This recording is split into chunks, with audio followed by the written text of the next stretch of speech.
Hello बच्चों, कैसे हो? आज हम लोग इलेक्ट्रिक डाइपोल और इसके मोमेंट के बारे में आगे बढ़ेंगे। पिछला क्लास जो अपलोड किए थे वह था इलेक्ट्रिक फील्ड लाइंस, ठीक है। इलेक्ट्रिक फील्ड लाइंस में जो बताए थे उसका प्रॉपर्टीज वह आपका याद करके आए होंगे आप लोग। देखो, इलेक्ट्रिक डाइपोल का मतलब क्या होता है? डाइपोल यानी दो चार्जेज को कुछ दूरी पर सेपरेट करते हैं, तो इस अरेंजमेंट को हम लोग बोलते हैं डाइपोल, इलेक्ट्रिक डाइपोल। लेकिन दोनों चार्ज का मैग्नीट्यूड सेम होता है। यदि यह 10 कूलम प्लस में है तो -10 कूलम है। तो यह डिफाइन हम लोग करते हैं the arrangement in which two equal and opposite charges separated at smallest distance is called electric dipole। Clear हो गया? अब उसके बाद आता है ideal electric dipole.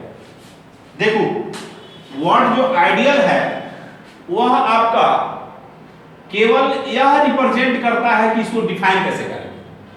Ideal actual में थ्योरेटिकली एग्जिस्ट करता है, प्रैक्टिकली नहीं। तो आइडियल इलेक्ट्रिक डाइपोल भी उसी तरह का डाइपोल है, लेकिन इसमें जो डिफाइन है कि ये दोनों जो चार्ज है उसका मैग्नीट्यूड वेरी लार्ज हो। नेचर अपोजिट होना ही चाहिए, लेकिन मैग्नीट्यूड वेरी हाई और सेपरेशन जो है वेरी स्मॉल। तो कहता है कि इसमें the arrangement in which two large amount of equal and opposite charge, दोनों चार्ज का जो वैल्यू है वह large amount and separated at very smallest distance is called ideal electric dipole।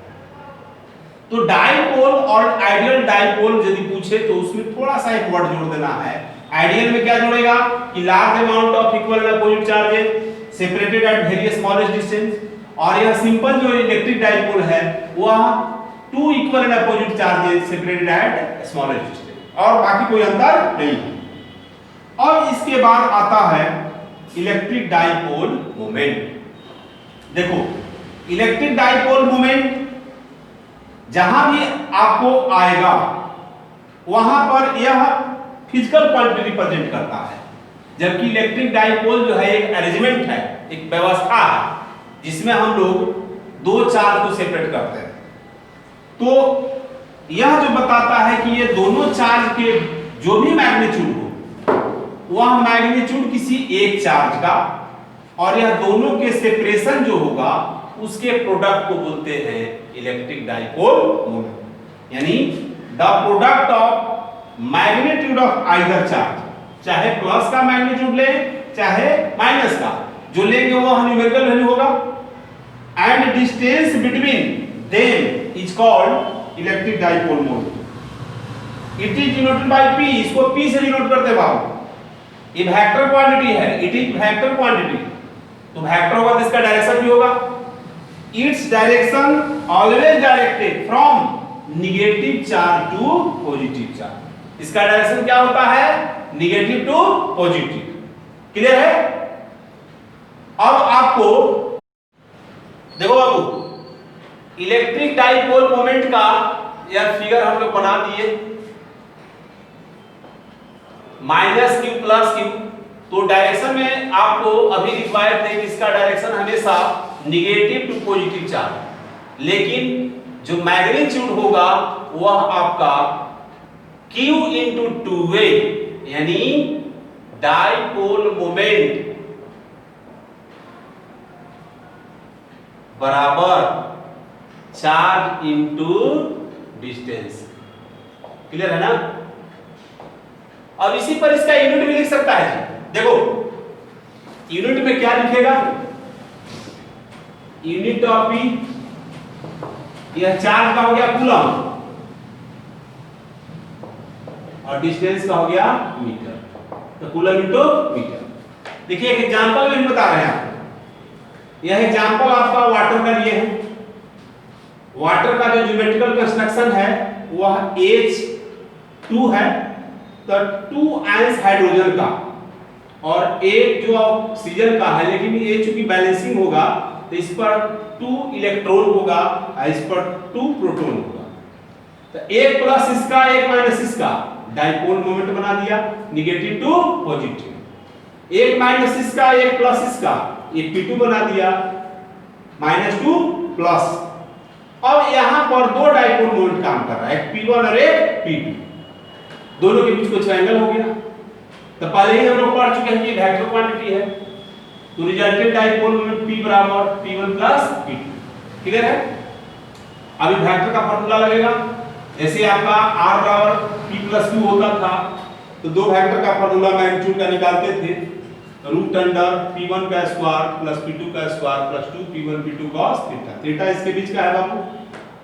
अब इसी पर देखो एक एग्जांपल बताएं, find the resultant dipole moment from the given figure. यह फिगर में आपको दिखाया हुआ है कि इक्विलैटरल ट्रायंगल है, इसके कॉर्नर पर आपका चार्जेज रखे हुए थे, एक कॉर्नर पर प्लस Q, एक कॉर्नर पर प्लस Q और दूसरे कॉर्नर पर -2Q। एकदम उसी का एग्जांपल है। तो यहाँ पर यह दोनों -Q आपको एक दूसरे पेयर के साथ डाइपोल मोमेंट बनाएगा। तो यह -Q इसके प्लस के साथ, यह -Q इसके प्लस के साथ। अब यह P1 हुआ, तो P1 मैग्नीट्यूड इनटू डिस्टेंस, तो डिस्टेंस a है, तो P1 बराबर Q इनटू a। यह P2, तो यह मैग्नीट्यूड -Q चाहे प्लस Q कोई लो, Q इनटू a, तो ये बन गया P2। अब यह दो वेक्टर बन गए, यहां पर ये दोनों के बीच का एंगल कितना हो गया 60 डिग्री। रिजल्टेंट डाइपोल मोमेंट निकाल दी, तो रिजल्टेंट डाइपोल मोमेंट में P equal to P1 plus P2। अब P बराबर रूट अंडर, देखो P1 का वैल्यू Q इनटू a, तो Q इनटू a का होल स्क्वायर, P2 का वैल्यू Q इनटू a, तो Q इनटू a का होल स्क्वायर प्लस 2। देखो दोनों का P1 P2 वाला वैल्यू है Q इनटू a, तो होल स्क्वायर, और दोनों के बीच का एंगल 60 डिग्री, ये हो गया 60 डिग्री। क्लियर है? अब आपका रिजल्टेंट 60 डिग्री 1/2 का 2 कैंसिल, यानी Q इनटू a का whole square plus Q into a का whole square plus Q into a का होल स्क्वायर, तो यह आ गया √3Q इनटू a का होल स्क्वायर, और फाइनल आपका इसका आंसर आ गया। क्लियर है? चलो इसको नोट करो। चलो देखो बाबू, आप लोग अभी हम लोग पढ़े थे इलेक्ट्रिक डाइपोल मोमेंट। अब इलेक्ट्रिक डाइपोल मोमेंट के कारण सबका फील्ड निकालना है। जैसे इसके पहले हम लोग ये पढ़ चुके थे, याद होगा कि कोई भी पॉइंट चार्ज अपने सराउंडिंग में इलेक्ट्रिक फील्ड बनाता है। यह जो फील्ड बनाए थे वह E बराबर kq by r square single charge के कारण। ठीक है? अब आपका डबल चार्ज हो गया डाइपोल, तो यह आपका हेडिंग है electric field due to dipole, यानी दो चार्जेज है -Q और +Q, दोनों को स्मॉल सेपरेशन। देखिए 2a इसीलिए लेते थे क्योंकि जब इसको हम लोग इक्वली डिवाइड करना होगा तो सेंटर से a प्लस का, सेंटर से a माइनस, तो इसका आपको फील्ड निकालना है। और फील्ड जो निकालना है ये डाइपोल के एक्सिस पर इंडन पोजीशन, इसी को देखो लिखा हुआ है पहला case, at the Hindon position या एट एक्सियल लाइन। चूंकि हम लोग ये पढ़ चुके हैं कि डाइपोल मोमेंट का डायरेक्शन किधर होता है, माइनस चार्ज से प्लस चार्ज की ओर, यानी P का ये डायरेक्शन था बाबू। तो आप सेंटर से हमेशा ऑब्जर्वेशन पॉइंट लेंगे, जैसे यहां से r डिस्टेंस पर लिए थे उसी तरह से डाइपोल के सेंटर से r डिस्टेंस पर एक m ऑब्जर्वेशन पॉइंट हम लोग कंसीडर करेंगे। अब देखिए m आप इधर भी ले सकते हैं, m सेंटर से इधर भी ले सकते हैं, दोनों का रिजल्ट सेम आएगा, ऐसा कंफ्यूजन नहीं होना चाहिए। तो हम लोग सपोज किए कि सेंटर से r डिस्टेंस पर एक पॉइंट दिए। अब इस m पॉइंट पर दोनों चार्ज जैसे सिंगल निकाले थे उसी तरह से सिंगल निकाल रहे हैं। यह आपका सेंटर से a डिस्टेंस पर +Q चार्ज है। अब यह +Q चार्ज से m पॉइंट का दूरी कितना हो गया बाबू, तो यहां से यहां r है, तो इसमें से ये घटा देंगे तो यह प्लस चार्ज का दूरी r - a। ये आपका माइनस क्यू चार्ज है तो उसमें प्लस ए कर दो, तो यहां से दूरी हो गया। अब हम लोग लेट सपोज कर दिए हैं, ये प्लस क्यू चार्ज का फील्ड E1 मान लिए हैं, माइनस क्यू चार्ज का फील्ड E2 मान लिए।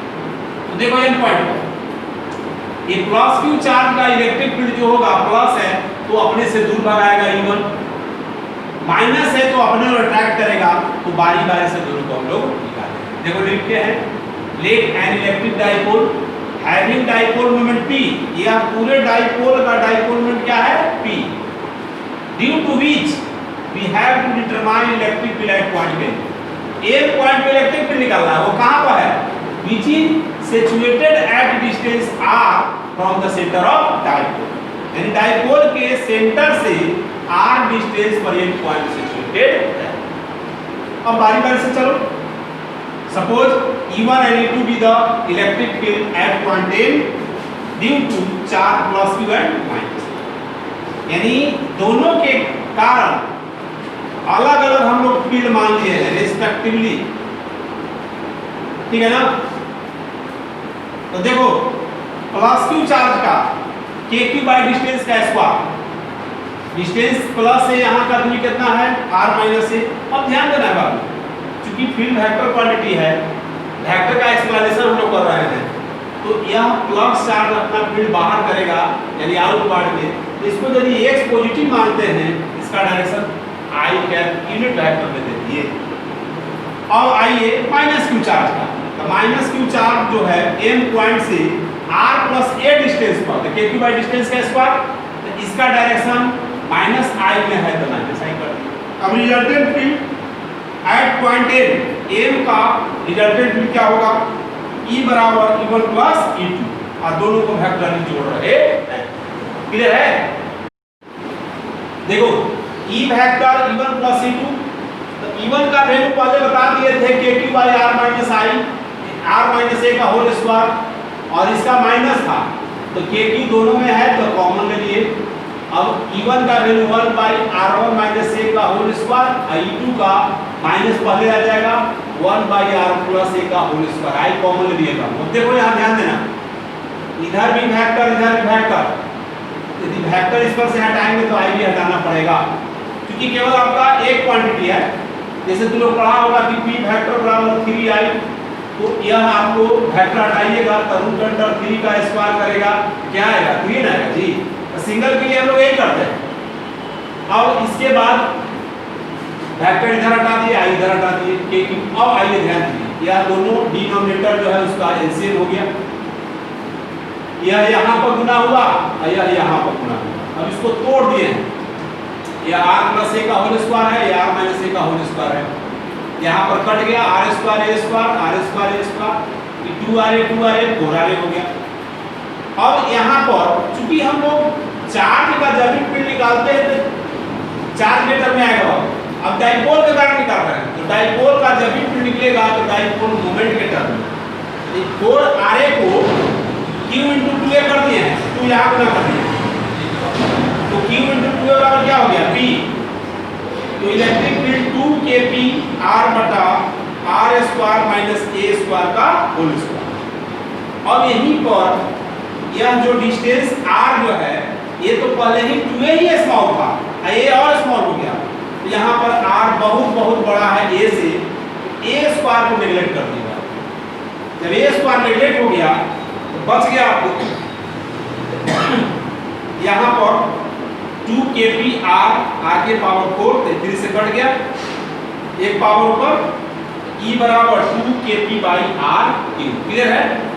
अब इसी को वेक्टर फॉर्म में देखिए, वेक्टर फॉर्म में यह बता रहा है क्योंकि यहाँ पर पॉजिटिव वैल्यू आया है, E बराबर 2kp बाई r क्यूब, इसका मतलब है कि इलेक्ट्रिक फील्ड डाइपोल मोमेंट के डायरेक्शन में होगा हमेशा, कब, जब इंटर्न पोजीशन पर निकालेंगे तो कहीं कहीं आपको E इंड में लिखा हुआ रहेगा, यानी इलेक्ट्रिक फील्ड इंटर्न पोजीशन पर 2kp by r cube, clear है। आज इतना ही रखो, इसको नोट करो, अगले क्लास में फिर हम इसके बाद बताएंगे डाइपोल के कारण के ब्रॉड साइड।